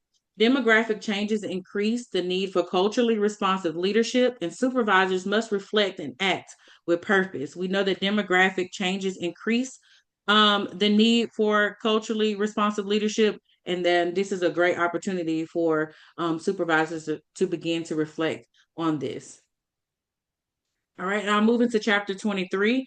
This chapter shifts our school and our culture community building, and it emphasizes democratic dialogue, shared vision, and the opportunity of connecting with families in the community. And it showcases examples such as peace circles, So chapter 23 that focuses on building community argues for schools to act as democratic communities, identify 5 key attributes: democracy, moral purpose, learning, inquiry, and engagement. It promotes community partnerships and inclusive culture. It details peace circles and normative case studies as tools, and it includes inquiry for equity community projects. As we begin to build community, it transforms our schools from bureaucracies to communities. And here are the attributes of a school community. And I just stated those, but I restate: democratic community, moral community, professional learning community, which are our PLCs, community of inquiry, and engagement with larger communities. Our normative practices and dialogue includes our peace circles, our case studies for discussion, collaborative problem solving. Our school community partnerships, that includes working with our families, our businesses, and our organizations that are surrounding our school community, and then having a shared ownership of student success. And as I close, I wanted to share something a little reflective, just a poem that says, One Light. And this is going to be my challenge for all of us, because these 2 chapters, like I said, were really, really heavy, as it talks a lot about equity. But I think it also gives us opportunity to reflect. And I'm going to look over here, and it says, one voice can break the silence. One smile can start the change. One classroom built on kindness can reach beyond its range. One hand can lift another. One word can heal a heart. One teacher's quiet courage can spark a world to start. When walls give way to bridges and difference is our guide, we learn that every learner holds brilliance deep inside. So light the path together, each step, each soul, each sight, because the world we dream of begins with one light. And I'll close with our reflective exercise, something that you could probably take away. Reflect on your current school's practices regarding diversity and community building. And then what steps could be taken to ensure a stronger sense of equity and inclusion?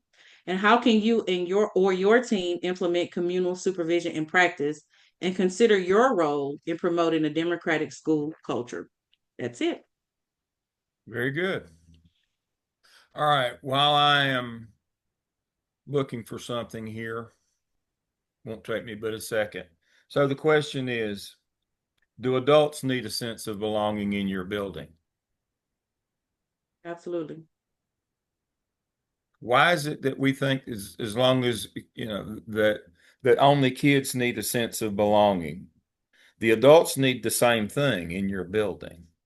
All right. So that's the first point. The second point is who's doing the teaching as important as what we teach? Now that's a debate. So let me pull this up right quick. I want to show you something.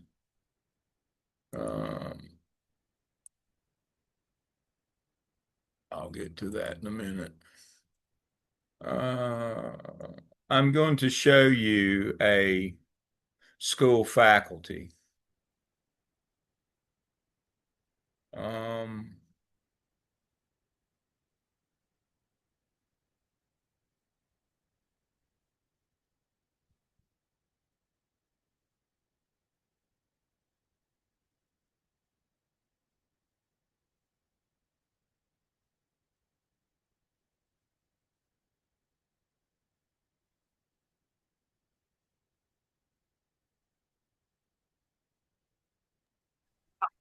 Dr. Lynn, while you're pulling that up, may I ask you a question?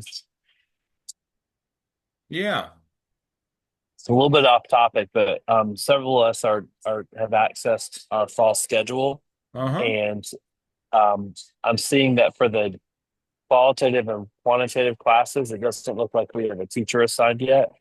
Do you know who's going to be our teacher in the fall for those 2 courses? I would say it will be in Charlotte. Will probably be Porter and Van Cleve would be my guess, or Kong and Van Cleve.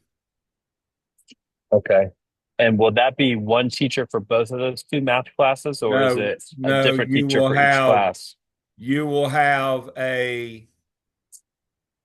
you will have Van Cleve for qualitative and either Porter or Kong for quantitative. All right. That's the normal That's the normal. Can you provide some guidance on what that looks like? I'm nervous about 3 classes in one semester with 3 different teachers, Well, 3 different sets of hopefully they will, deadlines. the 1 hour will dovetail into the requirements of the others is what it's supposed to do during that one. Wouldn't worry about the Okay. 1 hour. Uh, That's right. they've always taught that as a 12-hour block. Students have complained and it's not gone well, and so they've said, well, we'll make it 2-6, but I don't see how that changes anything. Sure. But it's just one of them things you're going to have to get through. I'm not going to kid you. It's going to be tough. It's going to be Fair. tough. And there's a number of reasons. I mean, I'll just use me as the bad example. Um, they're going to do 12 hours in one semester in basically your research block. I did. I don't have I have it in my desk drawer where I pull it out every once in a while. I have my transcript from my doctoral program at Chapel Hill. Now, understanding that we had 3 years of full-time coursework rather than 2, but we did 28 hours in our research block. But we did it over 3 years. We had something every semester.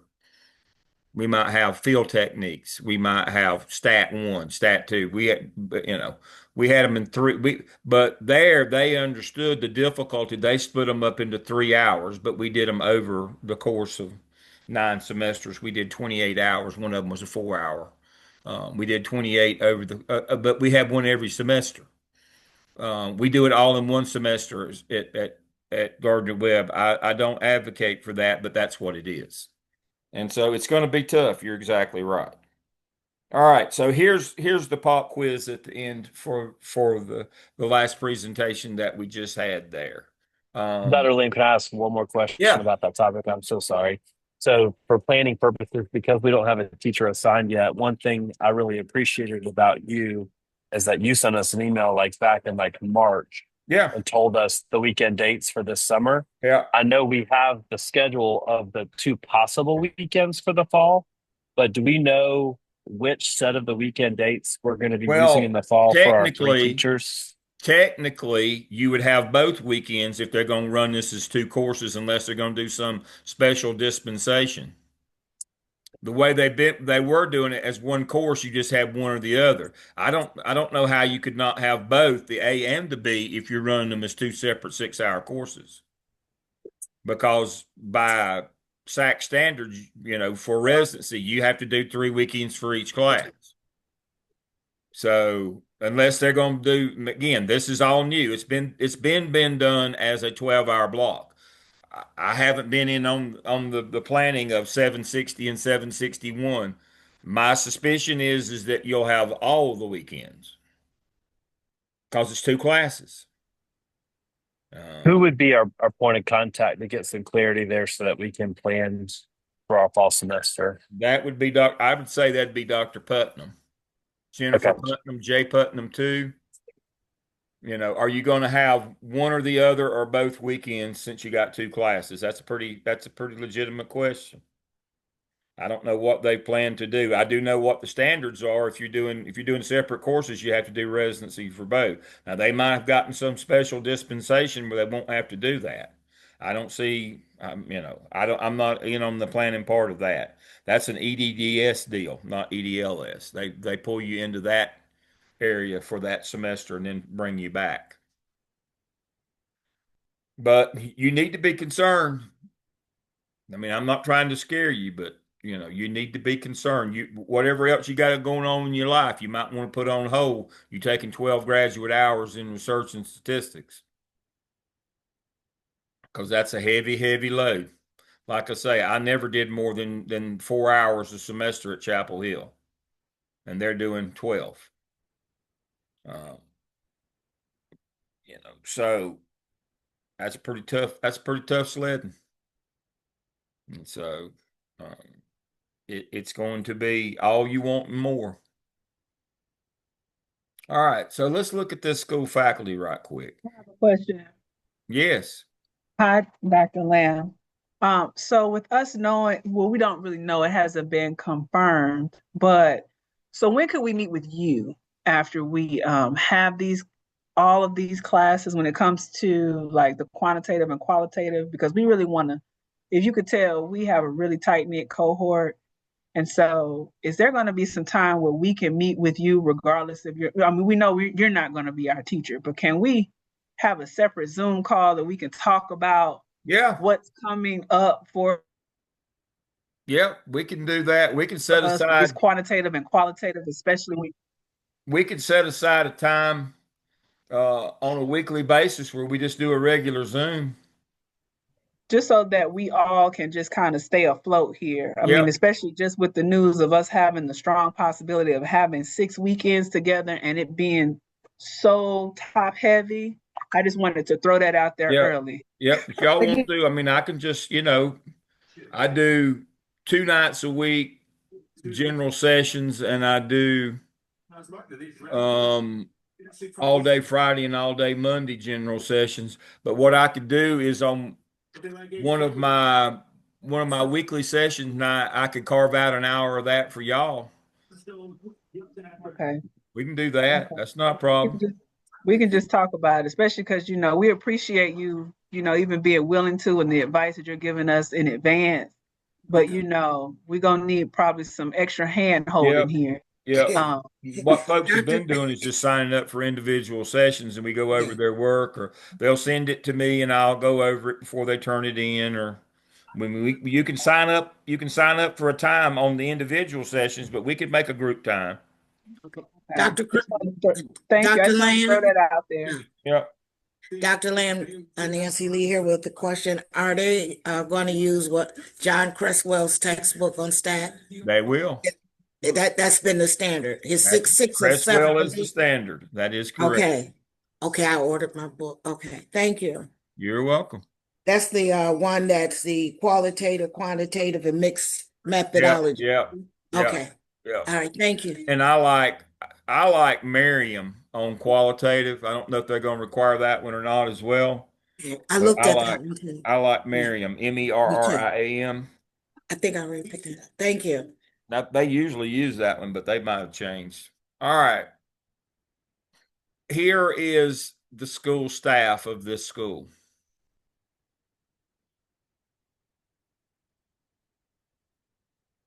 They got a kindergarten assistant. They got the custodian. That's all I see. There was an EC assistant up there too, I think, Dr. Lane. I might have missed somebody here. First grade assistant. Kindergarten assistant. It's a first grade above her. First grade assistant right above her. Right there. Amanda Cole.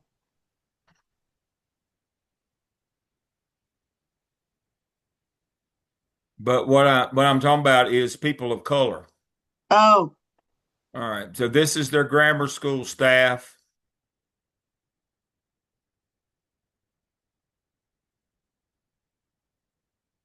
And so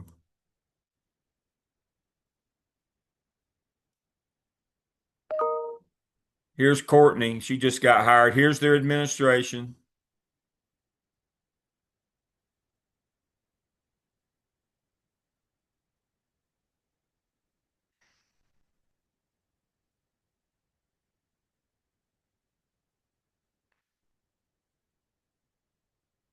Let's see what theirs looks like. I think it looks like more of the same to me. I believe they're over on that page. And then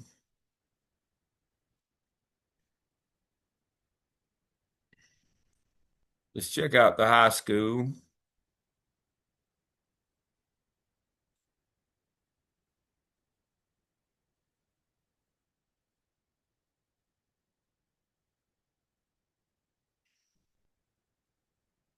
I believe they're over on that page too.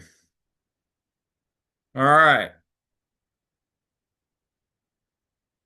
Does it really matter what they tell you about that if they value diversity, inclusion, or any of that? Does that really matter that they tell you that? What are they showing you there? That it doesn't matter. It's just on the paper It's to make just it on the look good. paper, isn't it?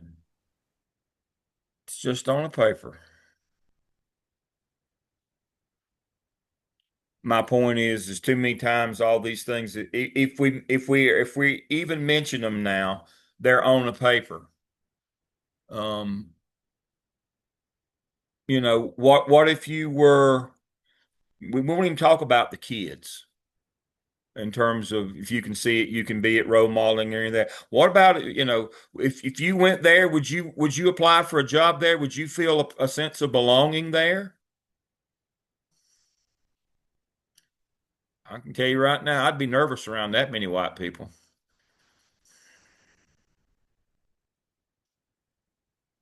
Um, that's not reality. That's not the world. But more importantly is if we really value diversity, we would value it in our hiring as well. Dr. Lamb, can I say something here? Sure. A long time ago, when you talk about, I call it window dressing, that not only in districts around the country, some of them practice that. It Yeah. looks good on paper like they're trying to have a diverse, organization Right. outside of the education arena. But I experienced being part of the window dressing a long time ago when I was like 23 years old, and I hadn't been out of college that long. And I found out after being there the third year that I was, in a way, part of an experiment. The federal government had told this major Fortune 500 company they were going to pull their federal contracts if they didn't bring in, they lacked people of color. There was no one Yeah. of color doing what they trained me to do, and there were no women. So I filled the quota, which was popular back in the late 70s to do.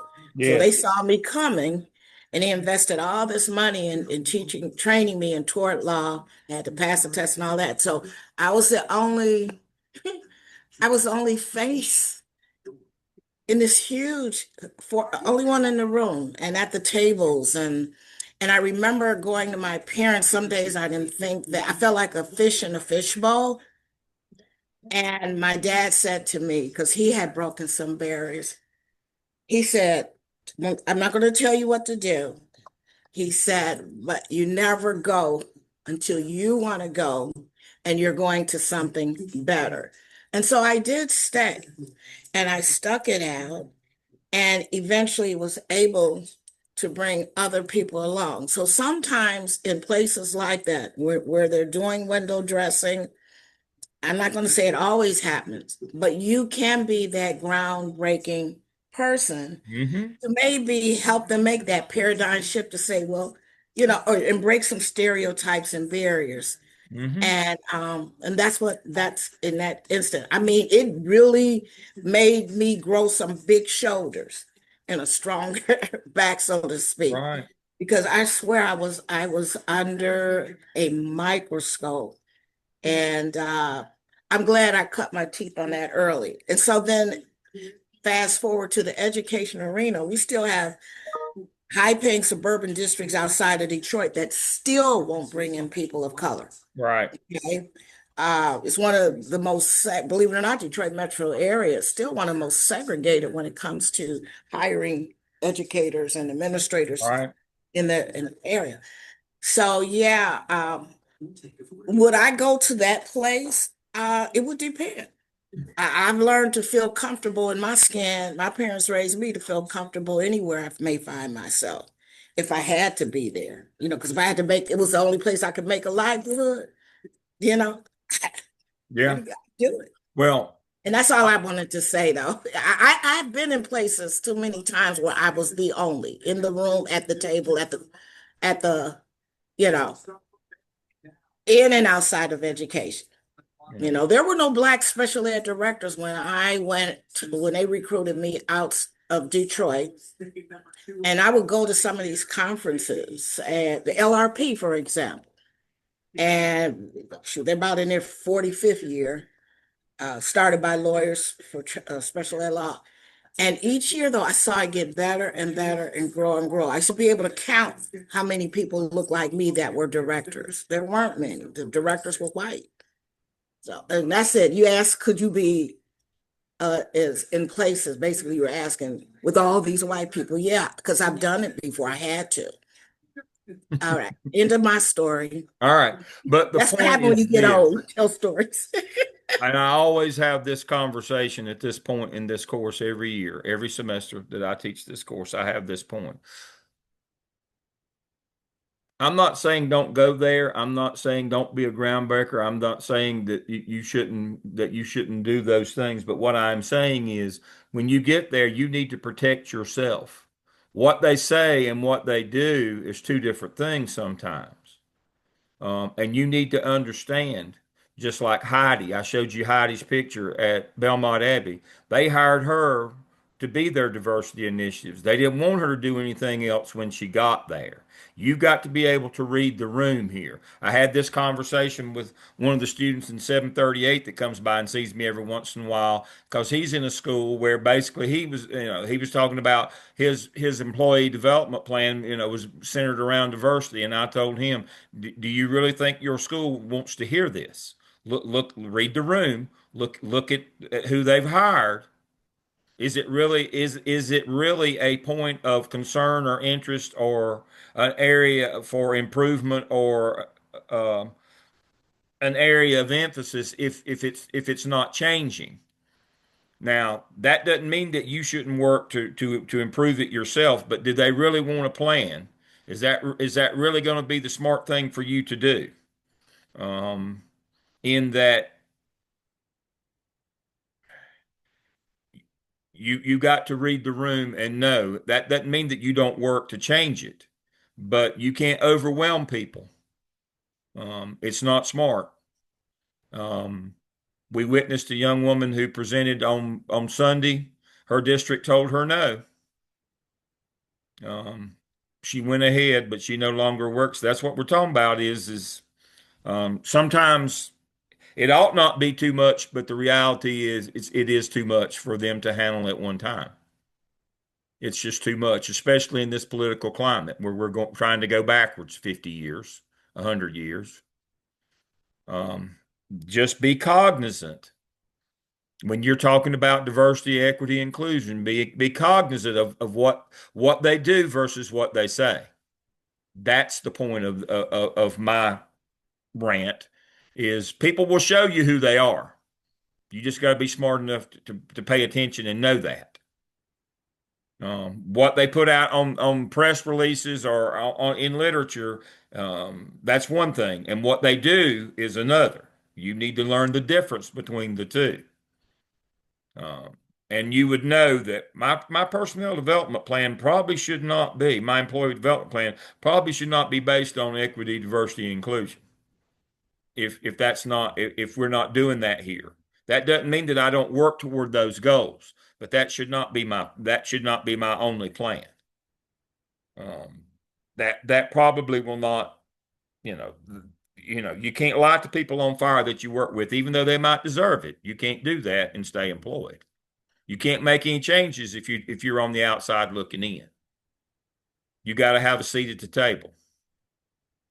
That's the point of this discussion. Every semester that I have is again, too much. Go back to chaos theory. Too much, too soon, too many. It never works out.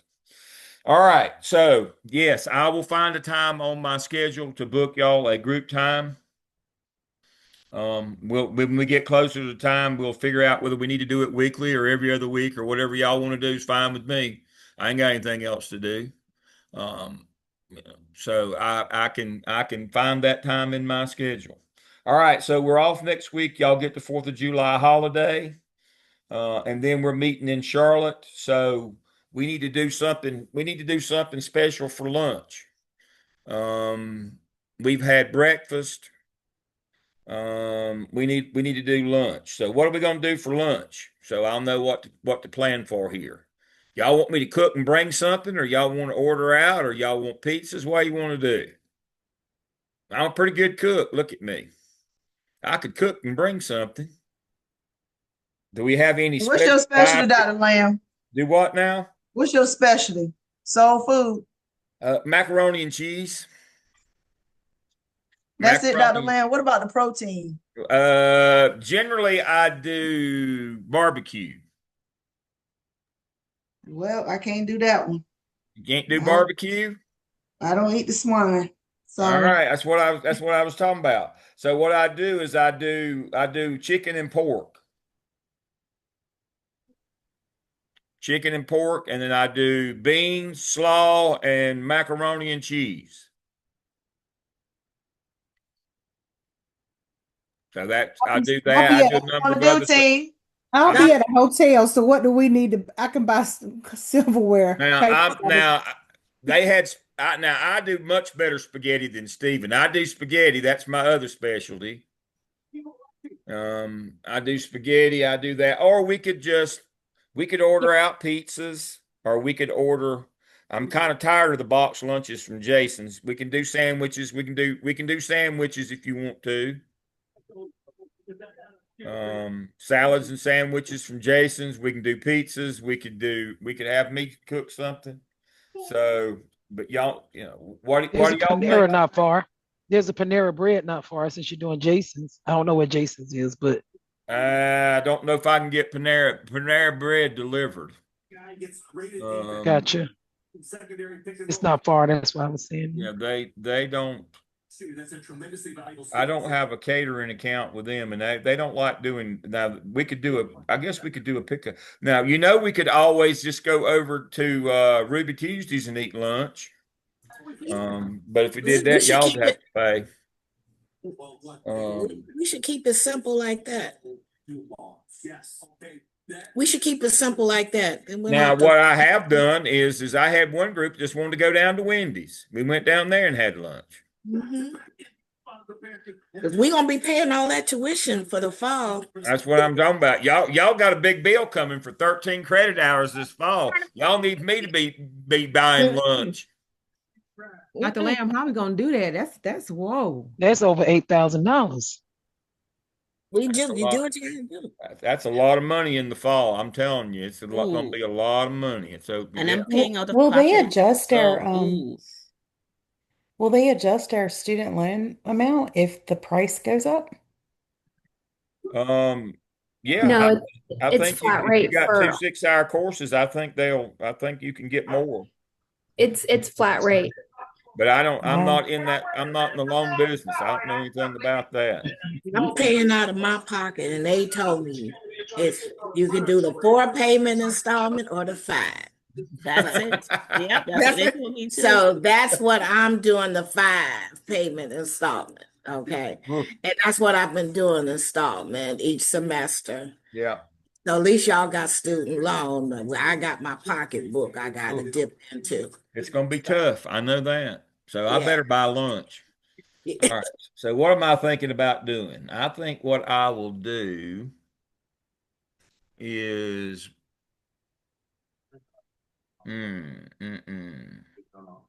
I think I'll do pizzas. Okay. Everybody's Dr. okay with pizzas? Dr. Lamb, can I offer to bring a dessert? I'm local and I could bring a dessert to go with your That sounds pizza. How good to about that? me. That would be great. Bring a Or do you dessert. want And I'll salads do as pizza. well? I can bring And salad. salad too. I Bring a can bring salad. salad. Somebody bring a salad. Somebody I Do bring we a got want you. dessert. to do we want to make a spreadsheet of what everyone's bringing so that people don't accidentally bring the same thing? All right, we can do that. I'm All a right. smart cookie. So what I will do is I've got plates and napkins and forks, cups. We'll need somebody to bring something to drink. I'll spring for the pizzas. We'll need somebody to do the I'll salad. bring a cake. I'll bring a cake. All right. So what I'm gonna do is I'm gonna make a I'll make it and send it. I'll do that either tonight or tomorrow, and we'll get all this together. But we'll do we'll do bringing some stuff, and if somebody wants to bring something other than pizzas, wants to bring something that's a protein, something else, that'll be fine. And we'll just potluck it then. That sounds good. But you also play baseball. You also play football. We'll do that. And so, Dr.